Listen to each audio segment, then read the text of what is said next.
97,6 FM Venus Citra Musik Indonesia, paling hits paling enak. Nah, di Masuk Pagi kali ini spesial juga ya, melanjutkan obrolan kita dari kemarin bersama Kantor Kementerian Hukum dan HAM Wilayah Sulawesi Selatan. Pagi ini kembali di studio sudah hadir dua orang-orang hebat yang akan memberikan materi yang luar biasa ya, mengedukasi kita juga, sosialisasi terkait hal-hal yang ada hubungannya juga dengan Kemenkumham, yang pastinya materi yang satu ini juga tidak kalah pentingnya dengan materi kita kemarin ya, bersama dalam talk show Kantor Kementerian Hukum dan HAM Wilayah Sulawesi Selatan. Saatnya Anda mendengarkan talk show Kementerian Hukum dan Hak Asasi Manusia Sulawesi Selatan hanya di Radio Venus Citra Musik Indonesia, paling hits paling enak.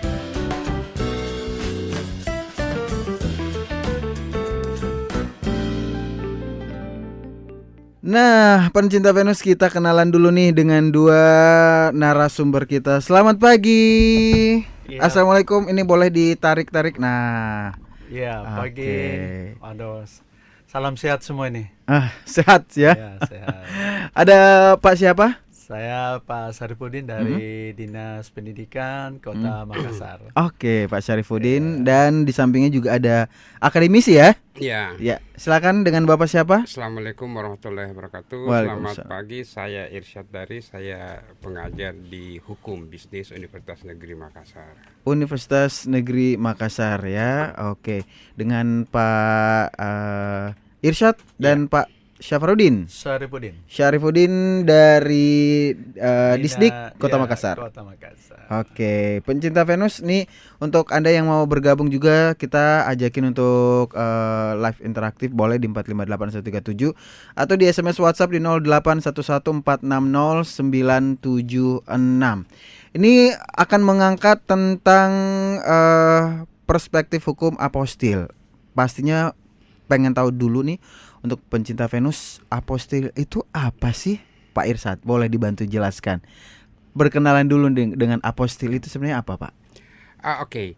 Jadi sebenarnya apostil itu yang orang Indonesia sering mengatakan aposti aja, itu adalah sebuah kegiatan yang dilakukan oleh Kemenkumham dalam rangka melegalisasi dokumen-dokumen yang akan dipakai untuk di luar negeri. Jadi ada artinya penyatuan dokumen itu untuk bisa diakui di negara-negara yang lain, maka diadakan apostil dibanding kalau yang dulunya itu hanya melakukan translate, kemudian dilegalisir oleh dokumen-dokumen institusi yang bersangkutan, kemudian dibawa ke luar negeri. Dan biasanya setiap negara itu berbeda setiap legalisasinya, sehingga mereka mengakuinya juga akan berbeda-beda.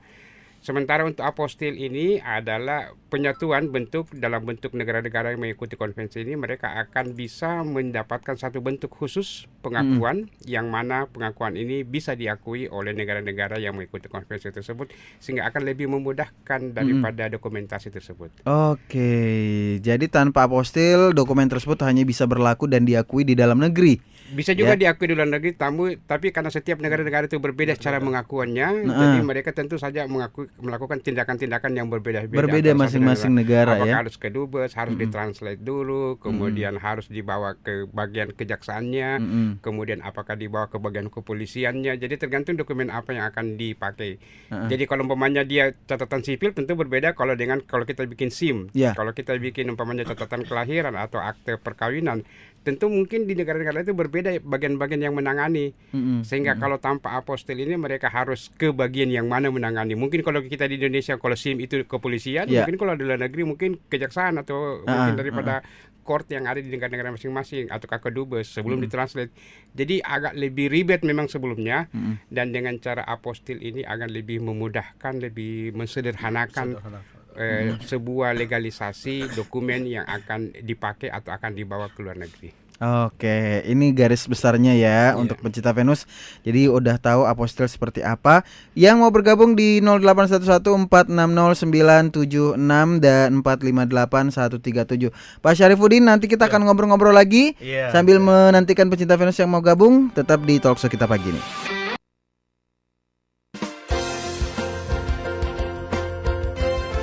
Kembali lagi di talk show Kementerian Hukum dan Hak Asasi Manusia hanya di Radio Venus.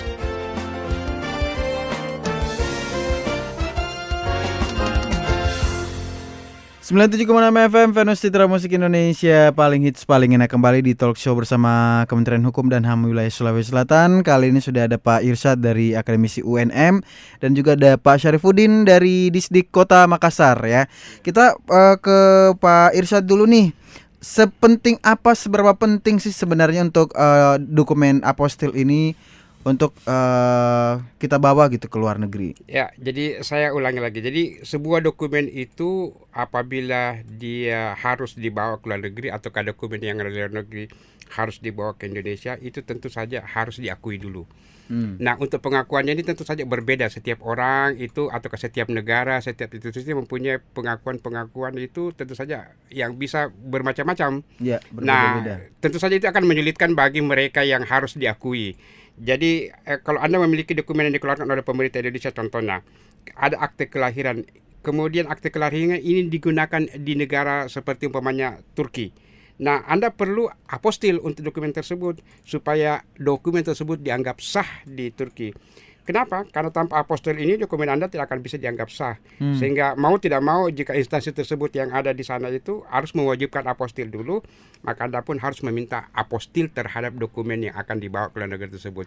Dengan adanya dokumen apostil ini atau sertifikat yang menyertakan dokumen tersebut, maka dokumen tersebut akan langsung diakui di negara yang bersangkutan. Bersangkutan, Iya. tujuan ya. Iya, Berarti untuk pengesahannya itu dilakukan di Kemenkumham. Kemenkumham. Untuk sekarang ini, wewenangnya. jadi Oke. berdasarkan ketentuan yang dikeluarkan oleh instruksi presiden itu diberikan wewenang itu Kemenkumham. Kemenkumham itu dinamakan sebagai institusi yang berotoritas, yang mempunyai otoritas. Jadi tidak perlu lagi ke kedutaan besar, tidak perlu lagi ke Dukcapil, tidak perlu lagi ke translator, tapi Kemenkumham yang akan mengatur dan akan menerima setiap dokumen yang akan disahkan dan akan dikeluarkan sertifikat apostilnya. Oke, seperti itu Pak Irsyad ya. Iya. Ke Pak Syarif nih, sejauh ini bagaimana peranan Disdik sendiri mengenai pengesahan apostil ini?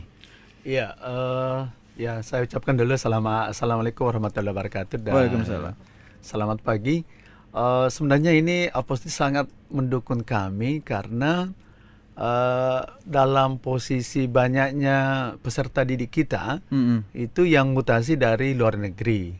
Jadi umpamanya orang tuanya ikut S2, S3 atau sementara bekerja kemudian balik ke Indonesia, itu anak-anaknya juga perlu diapostil seperti ini tentang konversi nilai mulai dari rapornya sampai kepada konversi tentang desainnya lagi, nomor induk siswa nasionalnya. Kemudian ada pengakuan bahwa sekolah asal di luar negeri itu memang punya akreditasi sama dengan kita punya sekolah tujuan yang mereka inginkan di sini. Jadi berkat adanya ini apostil dari Kemenkumham, saya sangat mendukung sekali karena rata-rata kami kewalahan dari sisi pengesahannya. Siapa sebenarnya ini yang berhak memutuskan saat tidaknya mutasi-mutasi yang terjadi antar negara, antara Indonesia dengan beberapa negara lain.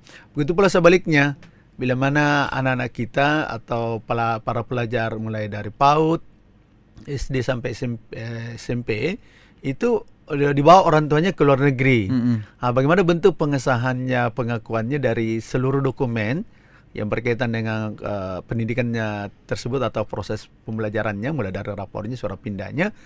Tentu kami sangat mendukung apostil ini karena sudah ada payung hukum kita bahwa Kemenkumham tempat kita penguatan untuk anak-anak atau orang tua bertanya, orang tua menyelesaikan masalahnya dan seterusnya. Oke. Jadi kalau ditanya prosedurnya sendiri dari dokumen yang ada ke sekolah dulu untuk legalitas, kemudian legalitasnya itu surat legalitasnya itu atau ijazahnya itu kemudian dibawa ke Kemenkumham itu. Betul. Jadi kita punya prosedur kalau dia pengesahan ijazah atau SKHU atau nilai ujian kemarin yang masih tahun 2020 itu memang pertama harus dibawa dulu aslinya, kemudian membawa KTP, kemudian membawa KK, kemudian membuat surat pernyataan bahwa ijazah tersebut memang asli. Kalau dia berada di dalam wilayah Kota Makassar, penerbitan ijazah tersebut maka disahkan dulu sekolahnya di sekolah, baru disahkan oleh Dinas Pendidikan Kota Makassar, lalu dibawalah ke Kemenkumham untuk persoalan yang mutasi ke luar negeri ya. Begitu pula sebaliknya, kalau ijazahnya itu dari luar daerah Kota Makassar, ya berdasarkan Permendikbud itu nomor 25 tahun 2014, tetap di mana berdomisili orang tua atau anak yang bersangkutan disahkan oleh Dinas Pendidikan tempat mereka berdomisili. Jadi kita siap mengesahkan ijazah ataupun dokumen kependidikan mereka bila mana itu dari luar daerah atau luar Kota. domisili Kota Makassar. Makassar. Oke. Kalau dari Pak Irsad, bisakah negara begitu mengetahui atau menguji serta mengadili sertifikat asli dari apostil yang dipalsukan? Ya, jadi jadi memang karena ini apostil masih baru, jadi yang pertama adalah masyarakat tentu perlu mengetahuinya bagaimana sebenarnya. Jadi seperti yang diungkapkan tadi Pak Syarifuddin, bahwasanya harus legalisasi dulu di dinas. Mungkin dengan apostil ini mungkin tidak perlu lagi akan capek-capek seperti itu. Jadi langsung saja ke Kemenkumham akan menghubungi kira-kira siapa yang berhak menangani dan mengeluarkan sertifikat tersebut atau legal. Jadi kalau Kemenkumham mengatakan ini dia akan meminta keterangan dari dinas dari pendidikan, dia akan meminta keterangan dari dinas. Kalau dia minta keterangan dari umpamanya pengadilan, maka dia akan menghubungi pengadilan. Kemudian Kemenkumham akan memilih umpamanya Dukcapil atau di mana saja yang berhubungan dengan dokumen tersebut. Kalau memang ternyata dokumen tersebut ada hubungannya dengan kegiatan itu. Nah, yang mengeluarkan nanti itu sertifikat itu adalah Kemenkumham, sertifikat apostil ini. Itu artinya sertifikat apostil ini sudah bisa dipakai di negara-negara yang menandatangani. Permasalahannya adalah ketika umpamanya tadi ada sertifikat yang dipalsukan umpamanya. Memang untuk saat ini kasus-kasus yang berhubungan dengan pemalsuan sertifikat apostil itu belum kelihatan karena ini masih baru di Indonesia. Di luar negeri sudah banyak kejadian. Oleh sebab itu bagi masyarakat Indonesia hal yang bisa dilakukan adalah bagaimana kita mendapatkan informasi yang sebesar-besarnya mengenai apostil tersebut. Kemudian tentu saja ketika kita membeli tiket di travel, bahkan banyak agen-agen yang akan membantu menguruskan. Banyak pihak-pihak yang membantu menguruskan dokumen-dokumen ini yang kita tidak tahu apakah dokumen-dokumen tersebut itu diurus ataukah memang pengurusannya benar atau tidak. Begitu sampai ke negara yang bersangkutan ternyata mereka meminta sertifikat apostil, kita akan bertanya, apa itu sertifikat apostil? Nah, itu yang mesti diketahui. Jadi untuk pendidikan masyarakat Indonesia adalah mengetahui bahwasanya sudah ada ini yang namanya apostil. Yang kedua, bagaimana cara mengeluarkan atau meminta mengajukannya, karena sekarang bisa dengan cara online dengan harga yang murah. Dan yang ketiga adalah bagaimana supaya tidak terjadi yang namanya pemalsuan. Di luar negeri sendiri banyak yang terjadi karena mereka sistemnya online, mereka membuka online. Di situ banyak pengacara-pengacara karena di sana mereka solicitor, itu pengacara-pengacara semua sama. Kalau di sini notaris-notaris yang terbuka secara terbuka itu mereka memberikan servis-servis pelayanan-pelayanan. Salah satu bentuk pelayanan itu pelayanan apostil. Nah, mereka akan mengatakan, oke, boleh bayar kembali, kan kita akan uruskan apostilnya untuk pergi ke negara-negara. Tapi ternyata alamat websitenya scam, maafnya palsu. Kita sudah kirim uang, kita sudah kirim dokumen, belum lagi kerahasiaannya sudah dibuka, tapi ternyata begitu dikeluarkan hanya keterangan saja yang ternyata bukan sertifikat apostil. Jadi masyarakat itu harus tahu. Jadi kira-kira di sertifikat apostil itu akan ada tidak alamatnya, ada tidak nomor teleponnya, ada tidak orang yang pernah melakukan, ada tidak pengakuannya dari negara-negara bersangkutan. Mungkin kalau di Indonesia kita berhubungan dengan Kemenkumham, di luar negeri itu mungkin pihak yang memberi otoritas itu mungkin pengadilan, mungkin juga umpamanya di Senat, mungkin juga di kalau umpamanya di negara Eropa ada negara-negara persemakmuran bagian yang memang menangani masalah dokumen, sehingga itu yang kita tidak tahu. Oleh sebab itu pemalsuan ini untuk di Indonesia sendiri memang belum ada karena ini masih hal yang baru, tapi di luar negeri itu sering terjadi. Oleh sebab itu sebagai masyarakat hendaknya bisa mengetahui secara pasti informasi-informasi yang diperlukan, hal-hal apa yang kita bisa berikan dan hal-hal apa yang kita perlu cari tahu untuk mendapatkan agar sertifikat apostil yang kita keluarkan ini bukan sah dan sah resmi ya. ya. Oke. Tadi sempat disinggung Pak Irsad katanya apostil ini baru. Itu sebelumnya sistemnya seperti apa dan kapan mulai berlaku apostil ini? Sebenarnya apostil ini, konvensi apostil itu sudah tahun 1961. itu masuk di dalam sebagai salah satu konvensi yang dilakukan oleh Den Haag, atau kita mengatakan Convention of Apostil, ataukah masuk dalam konvensi Den Haag. Tahun 61. Namun di Indonesia ini baru pada tahun 2021 dikeluarkan instruksi presiden untuk melakukan. Baru tahun 2022 ini baru Kemenkumham menangani atau Mengambil alih, ya? bukan diberi wewenang. Diberi wewenang. Diberi wewenang sebagai otoritas yang melakukan apostil ini. Dan karena ini masih baru, berarti masih ada hubungannya dengan perkembangan. Dan ini juga mungkin yang saya lihat sebagai akademisi, mungkin ini akibat daripada karena kita sudah terpengaruh dengan Undang-Undang Cipta Kerja yang berusaha untuk menyatukan dan menyederhanakan dokumen-dokumen itu.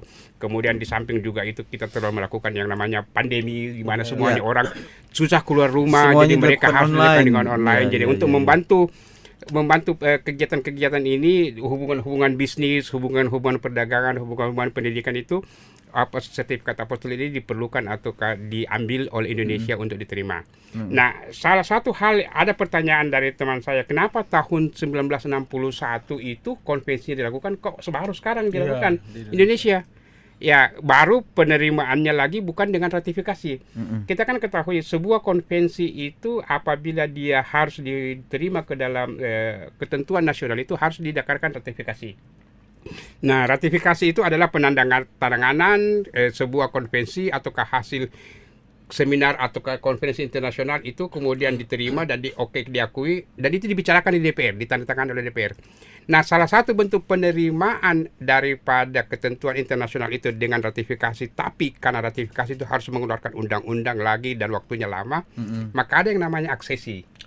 Ya, aksesi itu sebenarnya sama dengan ratifikasi, cuma dia waktunya cepat. Waktunya cepat sehingga tidak perlu lagi ada meminta kepada anggota DPR untuk menandatangani, untuk menyetujui, karena ini mungkin kepentingannya penting, cepat dan harus dilakukan, maka dilakukan namanya aksesi. Jadi aksesi itu adalah bagian yang sama bentuk penerimaan daripada sebuah ketentuan nasional, namun berbeda dengan ratifikasi. Aksesi itu untuk hal-hal yang lebih mendasar. Jadi kalau ratifikasi itu mengeluarkan undang-undang, aksesi ini mungkin tidak mengeluarkan undang-undang, tapi bisa mengeluarkan instruksi presiden untuk pelaksanaan daripada apostil ini yang tadi kita katakan dilakukan oleh instruksi presiden tahun 2021. Oke, ya. Jadi lebih paham sekarang pentingnya apostil seperti apa untuk menghindari hal-hal yang tidak diinginkan, ya. Untuk pecinta Venus yang mau bergabung di 08114609976, nanti ada Pak Syarifuddin juga akan bantu menjelaskan. Untuk siswa yang mungkin akan melanjutkan kuliah beasiswa di luar negeri, nah status ijazahnya yang sebelumnya SMA itu gimana untuk proses selanjutnya melanjutkan studinya, karena kan banyak sekarang adik-adik kita tuh terobsesi gitu kuliahnya di luar negeri, di Korea ya, di Inggris dan Malaysia, negara-negara lain. Seperti apa nanti akan dijelaskan, tetap di Masuk Pagi. Kembali lagi di talk show Kementerian Hukum dan Hak Asasi Manusia hanya di Radio Venus.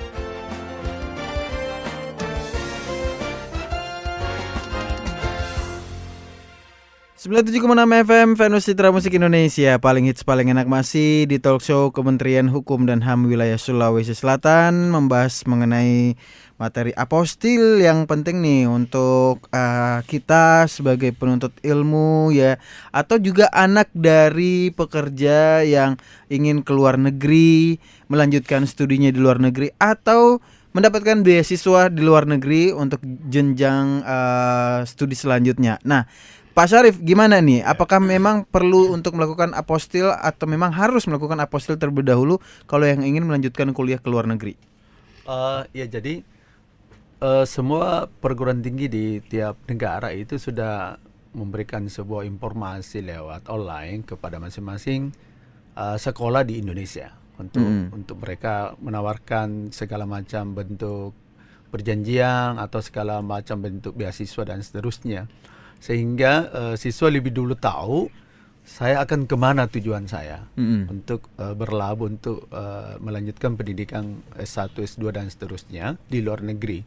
Tentunya hal ini jika kita berbicara tentang dokumen, kalau berdasarkan tadi penjelasan dari Pak Asri itu bahwa sangat mendukung, dan kalau saya menjadi sebuah keharusan untuk apostil ini. Karena kenapa? memang setiap negara itu berbeda-beda cara memverifikasinya, Ya. memvalidasi seluruh dokumen yang ada di Indonesia ke luar negeri tersebut. Nah, melalui apostil ini saya pikir ada jaminan hukum secara validasi dan verifikasinya tidak diragukan lagi, karena pasti juga Kemenkumham ini akan bekerja sama dengan seluruh instansi atau stakeholder terkait. Jadi umpamanya kalau pengesahan ijazah, keabsahan ijazah, tentu kalau dia sampai di Kemendikbudristek itu ada namanya Dapodik, data pokok pendidikan. Nah, Dapodik ini seluruh siswa memiliki namanya NISN, nomor induk siswa nasional. Itu tidak ada yang sama. Semua akan terdaftar. Jadi mudah diakses secara online. Jadi saya pikir Kemenkumham juga pasti akan melakukan kolaborasi dengan Kemendikbudristek untuk mengetahui keabsahan dan validasi dokumen-dokumen kependidikan tersebut. Tentunya setelah dia komunikasi lalu mengatakan sudah sadang resmi, tentu Kemenkumham setelah itu pasti Kemenkumham mengeluarkan sertifikat apostil tersebut sebagai jaminan untuk di tempat tujuan anak-anak di luar negeri. Jadi saya pikir sangat mendukung sekali. Saya sangat mendukung karena memudahkan rentang kendali yang selama ini anak-anak direpotkan, harus disahkan dulu di Kemendikbud, lalu disahkan lagi di kedutaan, kemudian sampai di sana lagi bolak-balik harus diterjemahkan lagi ijazahnya ke dalam translate-nya. Kalau dia bahasa Jepang ya Jepang, kalau Australia tentu bahasa Inggris dan seterusnya. Berarti boleh dibilang apostil ini lebih praktis ya, lebih memudahkan. Memudahkan ya. Dia akan mengurangi rentang kendali dari prosedur yang selama ini dialami oleh teman-teman, orang tua, para praktisi ataupun akademisi yang berjuang di luar untuk mengembangkan ilmu pengetahuannya dengan belajar studinya itu. Saya pikir dengan cara ini lebih praktis. Dan ini bisa dibawa-bawa kemana-mana, tidak perlu lagi bawa dokumen yang banyak. Karena jadi tinggal dengan satu dokumen itu menggantikan dokumen yang lain yang berlaku di Indonesia, tapi dengan satu dokumen apostil ini. Karena nanti di negara tujuannya itu kalau dia juga menggunakan mengakui dan ada prosedur yang sama dengan apostilnya juga, tinggal dia mengecek di apostil itu. Jadi antar negara dengan antar negara saja langsung saja terkonek. Itu sudah diakui. Berarti ada jaminan hukum secara tidak langsung mempermudah bahwa orang ini sah secara hukum Indonesia. Jadi kalau ada apa-apanya, ya negara Indonesia yang bertanggung jawab dong. Betul. Jadi kan lebih kuat lagi, tidak lagi kesana kemari mencari translate dan sebagainya untuk mencari pengesahan apa dan sebagainya. Ini cukup praktis sekali. Praktis. Itu kalau dari sisi praktisnya ya, Pak Irsyad. Tapi kalau dari kendalanya sendiri, sejauh ini yang paling sering menjadi kendala pengurusan apostil ini apa, Pak Irsyad? Ya, jadi sebenarnya konvensinya ini memang nama konvensinya Convention Abolishing, menghapuskan requirement, jadi persyaratan-persyaratan of legalization. Jadi persyaratan-persyaratan legalisasi itu dihapuskan. Tujuan pertama konvensi atau dengan dikeluarkannya instruksi presiden atau peraturan presiden nomor 2 tahun 2021 ini, yang pertama tujuannya adalah untuk supaya dokumen publik itu untuk bisa dipakai oleh otoritas asing, itu bisa langsung diakui, langsung diketahui apa ini bentuk daripada dokumennya. Yang kedua adalah karena dalam hubungan antara kita lakukan perdagangan itu akan memudahkan bagi mereka yang akan memperlihatkan dokumen-dokumen. Sebenarnya kalau ketika ditanya kepada apa tantangan hambatan-hambatannya, memang kendala bukan sebenarnya kendala, karena saat ini masih dalam bentuk baru. Memang agak sedikit rumit itu ketika kita mengajukannya ke Kemenkumham. Jadi sebenarnya sertifikat itu akan dikeluarkan, sertifikat ini harus menyamakan, membawa tetap ada ininya, membawa tetap dokumennya aslinya, kemudian dikeluarkan sertifikat. Jadi bersamaan dengan sertifikat itu artinya pihak-pihak yang akan melihat dokumen tersebut tidak perlu lagi membaca, mencari tahu apa isi dokumen tersebut dengan cara melihat apostilnya. Kendalanya tentu saja adalah seperti umpamanya negara Inggris. Negara Inggris itu tidak mau menerima mereka yang memintakan apostil sebuah dokumen yang dilegalisir dengan cap. Kalau kan kita di Indonesia mengatakan sebuah fotokopi, kalau sudah ada cap legalisirnya itu sama dengan Selesai, asli. ya, Sama dengan asli. legalisir ya. Legalisir. Ah. Di banyak negara yang tidak mau menerima itu. Oh, yang pakai cap itu. Yang pakai cap legal meskipun dilegalisir kan aturan Indonesia mengatakan sebuah institusi yang mengeluarkan sertifikat ijazah kemudian fotokopinya boleh saja dipakai, yang penting dibeli legalisir oleh institusi yang mengeluarkan ijazah tersebut. Itu sudah dianggap sah. Nah, banyak di luar negeri itu tidak perlu, tidak boleh sertifikat. Jadi Justru, harus bawa iya. aslinya untuk diberikan sertifikat. Nah, itu kendalanya tentu saja ketika umpamanya kita bilang kita kan biasa sertifikat asli disimpan di brankas. Yang dibawa-bawa fotokopinya saja, yang penting ada legalisirnya. Iya, iya. Nah, itu memang kesulitannya di situ. Nah, sekarang pihak Kemenkumham apakah bisa mau menerima itu atau tidak? Tentu saja itu harus Kemenkumham yang bisa jawab itu. Nah, apakah dia menganggap bahwasannya ini memang asli dengan sertifikat legalisir? Bisa saja diterima, bisa saja Kemenkumham bilang, wah ini cap sertifikat cap legalisir ini bisa saja dibuat saja, bukan aslinya. Sehingga tentu saja harus ambil lagi aslinya, bukan lagi berangkas. Lebih-lebih kalau umpamanya aslinya sudah disimpan di kampung atau apa. Kesulitan atau hambatan yang hadapi seperti itu. Jadi tergantung sekarang kalau umpamanya di luar negeri ada pihak-pihak luar negeri yang harus memperlihatkan tanda tangan basah dan sertifikat asli, bukan fotokopi meskipun dilegalisir. Nah, tergantung sekarang di Kemenkumham apakah masih mau menerima seperti itu ataukah Kemenkumham akan meminta yang aslinya. Nah, kalau dia minta aslinya lagi, itu mungkin hambatannya harus memang memperlihatkan yang aslinya untuk dapatkan sertifikat tersebut.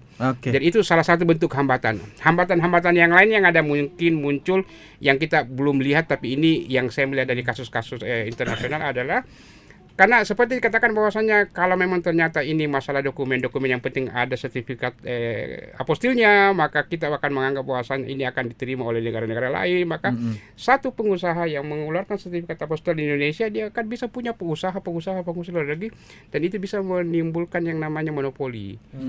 Satu. Yang perdagangan, masalah perdagangan lagi nanti kita akan setiap orang yang bisa saja menimpankan hartanya, bisa saja melakukan tindakan-tindakan, dia akan menyimpan hartanya di luar negeri karena mempunyai sertifikat apostil.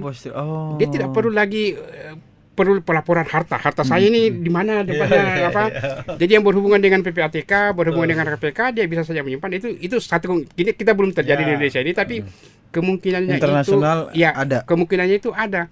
Jadi yang berhubungan dengan monopoli, berhubungan dengan perdagangan, berhubungan dengan pelaporan daripada kekayaannya. Kalau umpamanya saya punya perusahaan, saya bikin di luar negeri, dan saya tidak punya kesulitan membuat perusahaan di luar negeri hanya karena saya sudah punya sertifikat apostil yang diakui di sana, maka harta saya ketika saya mengirim kepada perusahaan saya, itu bukan lagi pengiriman antar negara, tapi di hubungan internal perusahaan saya. Dan itu saja bisa saja akan bisa hal-hal banyak yang beredar yang tanpa terkontrol hanya karena dijaminkan dengan sertifikat apostil. Tapi itu ini boleh bilang menyalahgunakan sertifikat apostil. Ya, bisa saja, tapi itu belum kita lihat di Indonesia. Tapi yang penting sekarang sebentar sekarang ini tentu saja pihak Kemenkumham akan melihat lagi pihak yang berhubungan dengan kemungkinan tadi seperti pemalsuan, kemudian kemungkinan tadinya menggunakan sertifikat ini dengan cara yang lain. Karena bagaimanapun juga ini sebenarnya tujuannya adalah untuk membantu kegiatan internasional, perdagangan, globalisasi, untuk tidak menyulitkan daripada legalisasi. Lebih praktis. Ya, lebih praktis. Kan banyak pengusaha bilang, kenapa ini baru hubungan dengan masalah legalisasi saja, kita sudah capek, kita sudah setengah mati. Nah, sementara itu untuk memudahkan seperti itu apostil. Nah, namun tetap saja kita harus melihat bahwasanya ini adalah satu perkembangan yang tetap harus dikontrol bagaimana penggunaannya. Oke. Terakhir nih Pak Irsyad, melihat waktu juga dan Pak Syarif, untuk pengesahan atau melakukan apostil terhadap dokumen itu kan sekarang sudah dilakukan lewat online ya. Itu butuh berapa lama selesai biasanya? Dan bisa dilakukan di mana? Sekarang kalau kita menghubungi website dari Kemenkumham, di situ dia di bagian masuk kepada administrasi hukum umum, jadi pelayanan umum, jadi ini bisa dilakukan. Itu biayanya sekitar 150.000 per satu dokumen, itu agak lebih murah, dan itu bisa langsung di dalam 2 minggu mungkin paling lama, mungkin itu bisa keluar. Selesai, Tapi komunikasinya lagi cuma tinggal Kemenkumham aja saja. Jadi sebenarnya ini orang Kemenkumham yang jawab Ya, ini bagian ya. daripada pelayanannya, tapi seperti itu gambaran ketika seorang bisa membuka mengajukan untuk sertifikat apostil. Apostil ini Iya. bisa dilakukan lewat online sekarang Bisa ya, dilakukan dengan online, ya. mengakses kemenkumham.go.id, Ya. langsung untuk legalisasi apostil, kurang lebih menunggu 2 minggu paling lama ya, itu paling lama, dan bisa kemungkinan 1 minggu atau beberapa hari kemudian bisa selesai gitu. Dari Pak Syarif terakhir, apa yang mau disampaikan untuk pencinta Venus? Iya, jadi para pencinta Venus bahwasanya apostil ini sangat membantu kita semua dari sisi mulai dari efisiensi waktu, efisiensi biaya, kemudian efektivitas, kualitas dan verifikasi datanya juga sudah mendapat pengakuan. Jadi kedua-duanya ini antara efisiensi waktu, biaya, kemudian pengakuan validasi dan verifikasinya itu sudah mendapat legitimasi dari pemerintah untuk menjadi dasar kita ke luar negeri. Jadi saya sangat mengharapkan kepada para pencinta Venus bahwa salah satu aplikasi ini atau sebuah aturan yang dikeluarkan oleh Bapak Presiden kita tentang apostil ini, marilah kita bersama-sama untuk menggunakannya semaksimal mungkin untuk memperlancar dari rentang kendali yang selama ini dialami oleh para anak-anak kita untuk belajar maupun ikut sama orang tua di luar negeri. Terima kasih. Oke, dari Pak Irsyad terakhir, pesan yang mau disampaikan untuk pencinta Venus terkait apostil ini. Ya, jadi memang kelihatannya untuk pencinta Venus bahwasanya bentuk sosialisasi yang berhubungan dengan masalah apostil ini lebih dilakukan lagi. Apakah lewat media sosial yang lebih menggenerasi seperti umpamanya Facebook, TikTok, yang lain-lainnya, itu memang perlu dilakukan. Dan yang perlu diketahui bahwasanya ketika umpamanya apostil ini diberikan kepada masyarakat, itu masyarakat juga diberi pengetahuan yang berhubungan dengan bagaimana sebaiknya melakukan apostil ini, bagaimana membuka dan menghubungi Kemenkumham.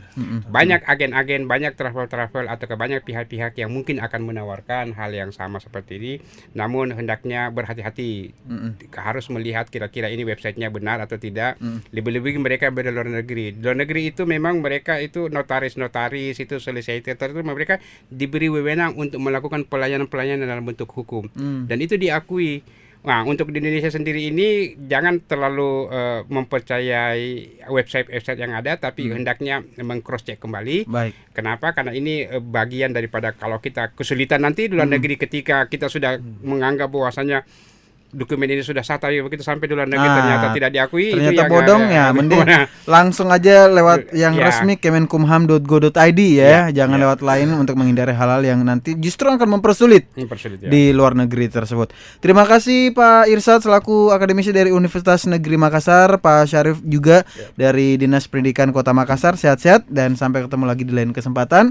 Dan untuk pecinta Venus, demikian untuk talkshow kita di Kementerian Hukum dan HAM Wilayah Sulawesi Selatan terkait materi dokumen apostil. Terima kasih sudah mendengarkan talkshow Kementerian Hukum dan Hak Asasi Manusia Sulawesi Selatan. Hanya di Radio Venus, Citra Musik Indonesia, paling hits, paling enak.